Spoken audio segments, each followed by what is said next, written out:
Olá, família! Como é que vocês estão? Mais uma semana começando, mais uma semana de estudos da palavra, mais uma semana de estudos desses milagres que Jesus nos deixou.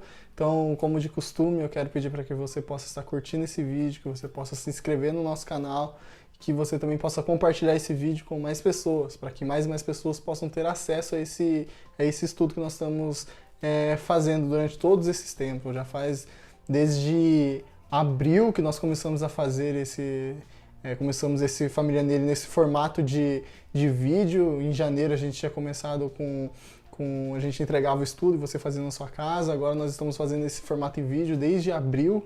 Então já tem vários e vários meses aí com muitos estudos, com muitos vídeos.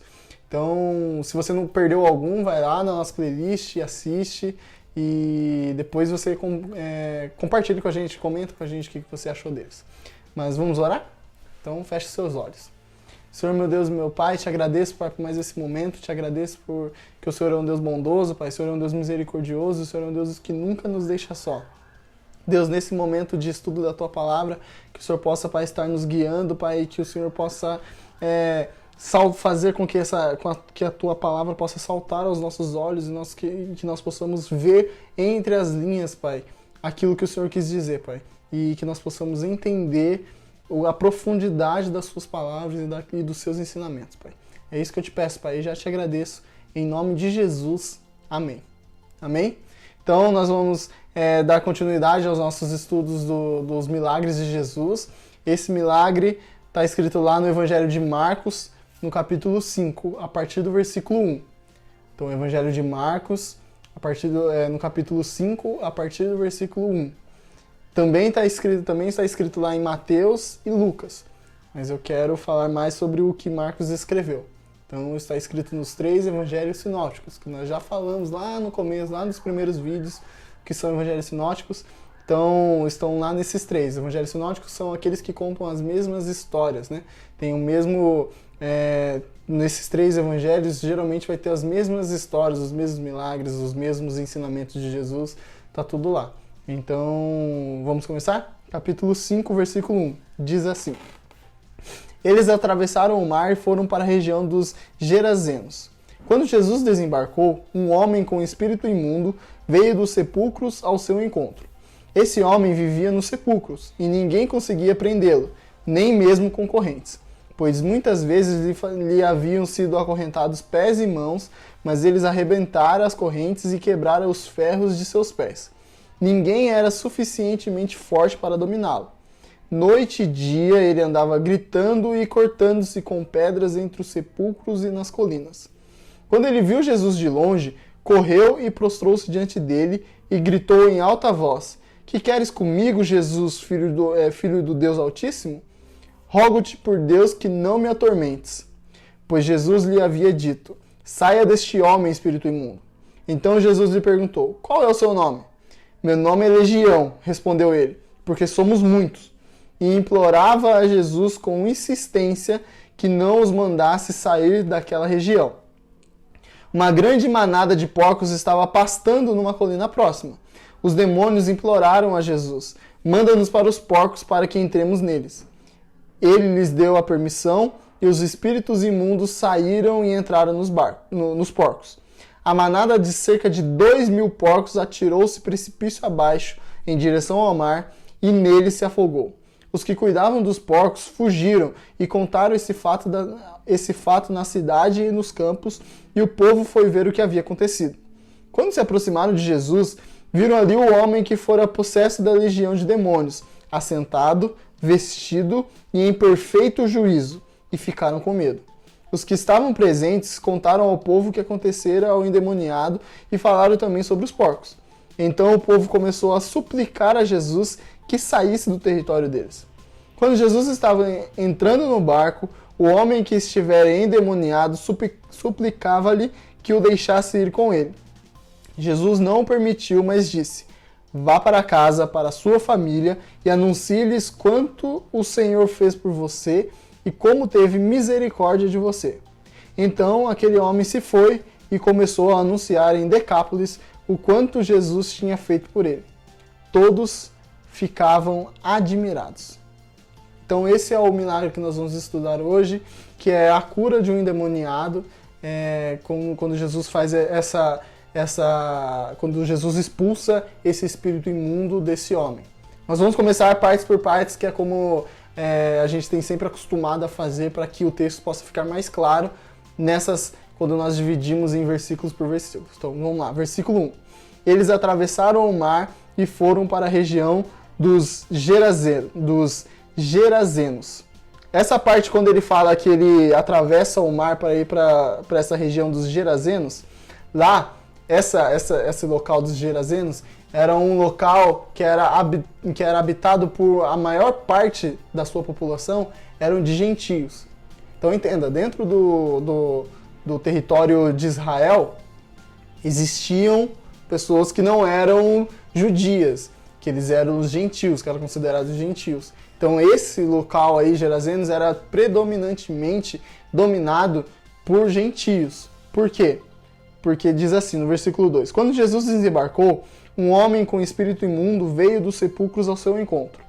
Esse homem vivia nos sepulcros e ninguém conseguia prendê-lo, nem mesmo com correntes, pois muitas vezes lhe haviam sido acorrentados pés e mãos, mas ele arrebentara as correntes e quebrara os ferros dos seus pés. Ninguém era suficientemente forte para dominá-lo. Noite e dia ele andava gritando e cortando-se com pedras entre os sepulcros e nas colinas.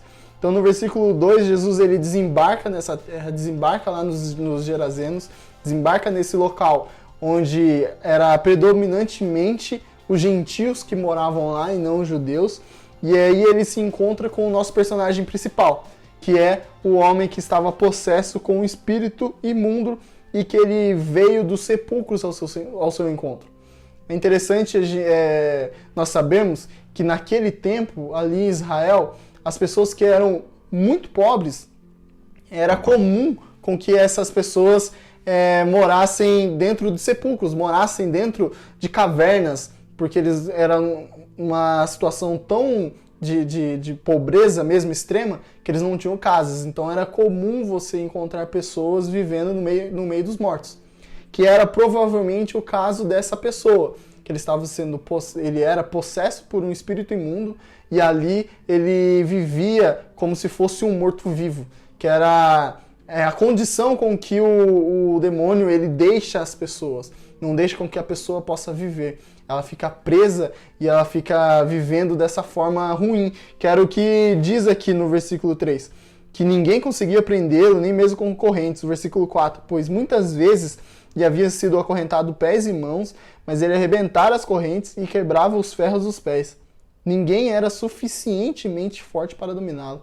Então, além de ele estar possesso por um espírito imundo, esse espírito imundo ele dava uma força sobrenatural a esse homem, que ele quebrava correntes e conseguia, e ninguém era forte o suficiente para conseguir segurá-lo, para conseguir dominá-lo, para não deixar com que ele fizesse essas coisas. Que além de tudo ele se cortava e gritava pela rua. Então era essa situação com que esse homem se encontrava. Primeiro, ele vivia dentro de um sepulcro, dentro de cavernas, onde era colocado pessoas que eram mortas, né, que estavam mortas, e também as pessoas mais pobres. Então olha a situação com que esse homem teve. Ele era provavelmente muito pobre e ainda vivia de uma forma bem ruim e possesso por demônios. Olha a situação com que esse homem se encontra com Jesus. Versículo 6. Quando ele viu Jesus de longe, ele que viu a Jesus, correu e prostrou-se diante dele e gritou em alta voz: Que queres comigo, Jesus, Filho de Deus Altíssimo? Rogo-te por Deus que não me atormentes. Então, a hora que ele viu Jesus, ele vai e se prostra diante dele. Essa é a situação do diabo perante Deus, perante Jesus. Essa é a situação de Satanás. Ele sempre se prostra aos pés de Deus, porque Deus, ele reconhece o poderio de Deus, ele reconhece quem Deus é e quem ele é. Então ele sabe que ele não é poderoso, que ele não é maior que o próprio Deus. Então ele vai e se prostra aos pés e diz: Que queres comigo, Jesus, Filho do Deus Altíssimo? Rogo-te que não me atormentes.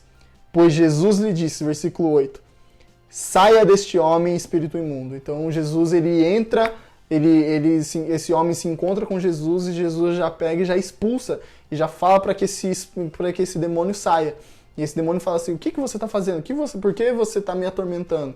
Já está começando a atrapalhar os meus planos. Era mais ou menos isso que o demônio estava querendo dizer para Deus, para Jesus. Versículo 9. Jesus lhe perguntou: qual é o seu nome? E ele responde: meu nome é Legião, porque somos muitos. Aí ele pega, aqui é interessante nós sabermos o que é legião. A legião era a maior unidade do exército romano. Incluía infantaria leve e pesada, cavalaria e auxiliares. Uma legião completa era formada por cerca de 6.000 soldados. A hora que Jesus pergunta qual é o seu nome, ele fala legião, porque eram muitos. Eram mais ou menos 6.000 demônios que estavam dentro deste homem. Agora imagina como era a vida desse homem com praticamente 6.000 demônios dentro dele. O atormentando, fazendo com que ele se cortasse, vivesse em estado deplorável e tudo isso que nós acabamos de falar. Imagina como era a vida desse homem. Aqui na Bíblia não conta o quanto tempo ele estava desse jeito, quanto tempo ele estava possesso, mas não importa quanto tempo se passava. Deveria ser uma situação muito, muito ruim, com que as pessoas tentavam segurá-la, mas não conseguiam. Então, o versículo 10, ele diz assim: e implorava a Jesus com insistência que não os mandasse sair daquela região. Note bem que ele diz, esses demônios não queriam que Jesus os mandasse sair daquela região. Que região é essa? A região dos Gerazenos. Eles não estavam implorando para que Jesus pudesse mandasse ele sair daquele homem, mas não saísse daquela região. Aquela região era predominantemente dominada por gentios e também era dominada pelos demônios. E os demônios ali, eles comandavam aquela região, pelo que diz o texto bíblico. Então dá para entender isso, que eles não queriam sair daquela região. Jesus, ele veio para nos libertar, não só o nosso corpo físico, mas de tudo aquilo que está em volta. Onde Jesus chega, tudo muda. Tudo ao redor muda. Todos que estão ao seu redor vão mudar. Então era isso que o demônio estava temendo, com que Jesus pudesse mandar com que ele saísse daquela região e ele ia perder o seu território onde ele estava. Versículo 11. Uma grande manada de porcos estava pastando numa colina próxima. Aqui também responde a nossa pergunta, que por que tantos gentios viviam naquela região. Versículo 11. Uma grande manada de porcos estava pastando numa colina próxima. Não era comum, naquela época, os judeus eles terem uma manada de porcos, cuidarem de porcos. Por quê? Porque os porcos, eles eram considerados como animais impuros. Os judeus, eles não comiam a carne suína, eles não comiam a carne do porco. Então, eles não cuidavam de porcos, não era um costume os judeus cuidarem de porcos. Como nesse território havia uma grande manada de porcos, dá a entender que não eram os judeus que estavam ali, mas sim os gentios. Então, por isso, mais um sinal de que aquele local era predominantemente dominado por gentios e não por judeus, porque existia uma manada de porcos que os judeus não cuidavam. Quem cuidava assim eram os outros povos, né? Os gentios e não os judeus. Versículo 12. Os demônios imploravam a Jesus: manda-nos para os porcos para que entremos neles.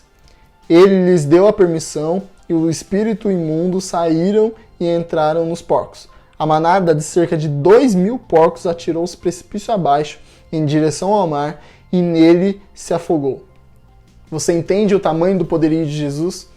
Eles pediam, esses 6.000, quase 6.000 demônios, pediam autorização, pediam a permissão de Jesus para que eles pudessem fazer alguma coisa. Eles imploravam para que Jesus não os mandasse sair daquela região. Jesus, ele tem poder. Jesus, ele tem poder para curar, tem poder para libertar, ele tem poder para ressuscitar dos mortos, e ele tem poder sobre a natureza, e ele também tem poder sobre os demônios, sobre os espíritos malignos, sobre as potestades do inferno. Jesus também tem poder e Jesus veio para nos livrar desse império das trevas e nos levar para o seu maravilhoso reino da luz. É isso que o texto bíblico diz. Então Jesus ele tem poder sobre o inferno, tem poder sobre o diabo, tem poder sobre Satanás, tem poder sobre seus demônios. E os demônios reconhecem isso, e é isso que esse texto deixa mais explícito, que eles pedem permissão para Jesus. Versículo 14. Os que cuidavam dos porcos fugiram e contaram esses fatos na cidade e nos campos, e o povo foi ver o que havia acontecido. Quando se aproximaram de Jesus, viram ali o homem que fora possesso da legião de demônios, assentado, vestido e em perfeito juízo. Olha que interessante. Nós começamos a ler no texto falando que esse homem vivia entre os sepulcros e ele vivia acorrentado, as pessoas tentavam prendê-lo e ele se soltava e ninguém era forte para segurá-lo e ele ficava se cortando. Essa era a vida desse homem. A partir do momento que ele tem um encontro com Jesus, que Jesus os liberta desses demônios, as pessoas o encontram assentado, vestido e em perfeito juízo. Essa é a mudança que Jesus realiza em nossas vidas. Ele transforma todo aquele caos que existe na nossa vida e nos coloca em perfeito juízo. Que era daquela forma com que aquele homem, agora as pessoas o viam.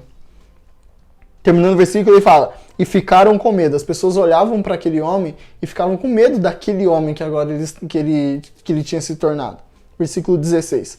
Os que estavam presentes contaram ao povo o que acontecera ao endemoniado e falaram também sobre os porcos. Então o povo começou a suplicar a Jesus que saísse do território deles.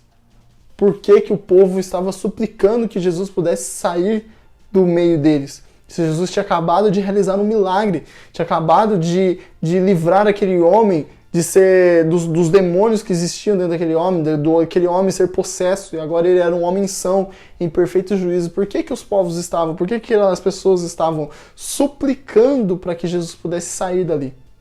Porque aquele território ali não era dos judeus. Aqueles povos eram os gentios que moravam ali. E os gentios não entendiam ainda, assim como os judeus, mas os gentios ainda não entendiam o tamanho do poderio de Jesus e quem era Jesus. Por isso que eles ficavam com medo e pediram para que Jesus pudesse sair dali. Versículo 18. Quando Jesus estava entrando no barco, o homem que estivera endemoniado suplicava-lhe que o deixasse ir com ele. Jesus não permitiu, mas disse: vá para casa, para a sua família, e anuncie-lhes quanto o Senhor fez por você e como teve misericórdia de você. Então aquele homem, depois desse encontro com Jesus, que é geralmente o que acontece com todo aquele que tem um encontro genuíno com Jesus, é o quê? Eu quero seguir Jesus, eu quero te seguir, eu quero ver o que você vai fazer, quero seguir os seus passos, seguir os seus caminhos. Mas Jesus ele pega e não deixa com que ele faça isso, porque Jesus ele fala assim: vai para sua casa e para sua família e anuncie-lhes o quanto o Senhor fez por você e como teve misericórdia de você. Porque às vezes ele não seria necessário andando com Jesus. Ele seria mais necessário, ele seria mais contundente naquilo que ele poderia fazer se ele estivesse no meio da sua família. Ali, na sua família, ele poderia ganhar as pessoas para Jesus. Poderiam, depois, essas pessoas se converterem ao cristianismo através do testemunho de vida dele. Por isso que Jesus não deixa com que ele siga ele durante toda a caminhada de Jesus, que Jesus teria ainda. Que aqui é o começo do ministério de Jesus. Então Jesus tinha uma caminhada toda pela frente ainda. Não era necessário com que esse homem fizesse isso. Ele seria mais importante fazendo isso dentro da sua cidade, dentro da sua casa, dentro da sua família. E assim é nos nossos dias. Às vezes Jesus não te chama para que você possa ir lá no púlpito e pregar para várias e várias pessoas, para multidões de pessoas. Mas sim, Jesus ele quer que você pregue dentro da sua família, dentro da sua casa, no meio de seus amigos. Sabe? Aquele amigo que precisa ouvir uma palavra e você vai e tem esse acesso a esse seu amigo, esse seu familiar.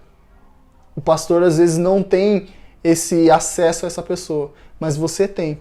É a mesma coisa aqui. Jesus talvez não teria acesso à família desse homem, mas esse homem teria. Esse homem tinha um testemunho de vida e tinha o que contar sobre o que Jesus tinha acabado de fazer na vida dele. Versículo 20. Então, aquele homem se foi e começou a anunciar em Decápolis o quanto Jesus tinha feito por ele. Jesus disse para que ele pudesse anunciar no meio de sua família. E o que ele faz? Anuncia em Decápolis. Decápolis eram 10 cidades que viviam numa mesma região. Ele começa a anunciar não só na sua família, mas em 10 cidades, em uma região muito maior, aquilo que Jesus tinha feito com ele. Esse é o verdadeiro resultado de um milagre. Quando você sai do ponto onde você está e vai e leva mais e mais pessoas, e leva a palavra, e leva o seu testemunho de vida para que mais e mais pessoas possam conhecer esse Jesus, que além de nos curar, ele nos liberta da opressão do inimigo. E todos ficavam admirados. Isso é o que vem marcando a caminhada, o que marcou a caminhada de Jesus é que por onde Jesus passava, por onde Jesus realizava os seus milagres, as pessoas ficavam maravilhadas, as pessoas falavam, as pessoas comentavam, as pessoas perguntavam quem era esse. E isso é uma marca registrada de Jesus. Por onde Jesus passa, ele deixa essa marca, ele deixa as pessoas admiradas. Jesus, ele é aquele que faz a mudança por completo onde você está. Aquela cidade provavelmente nunca mais foi a mesma. Aquele homem nunca mais foi o mesmo. E por onde ele passava, esse homem, por onde esse homem passava e contava o seu testemunho de vida, pessoas eram impactadas por ele. Porque um homem que ficou possesso por mais ou menos 6.000 demônios, o quanto de história ele não tinha, hein? O que ele viveu dentro de sepulcros, viveu daquela forma se cortando e presos em correntes, o quão grande foi esse testemunho desse homem e quantas pessoas foram impactadas por ele, porque agora ele se encontrava vestido em perfeito estado, em perfeito juízo. Então, espero que vocês tenham gostado, espero que vocês tenham entendido, espero que vocês tenham aprendido e que esse milagre possa fazer com que nós possamos entender que Jesus ele muda tudo que está ao nosso redor. Tudo que está ao nosso redor muda quando Jesus passa pelas nossas vidas. Quando nós temos um encontro verdadeiro com Ele, a partir do momento que nós temos esse encontro, nós começamos a falar e falar de Jesus e as pessoas vão se convertendo. E tudo que está ao nosso redor muda. Tudo que está ao nosso redor se transforma. Amém? Que Deus te abençoe em nome de Jesus.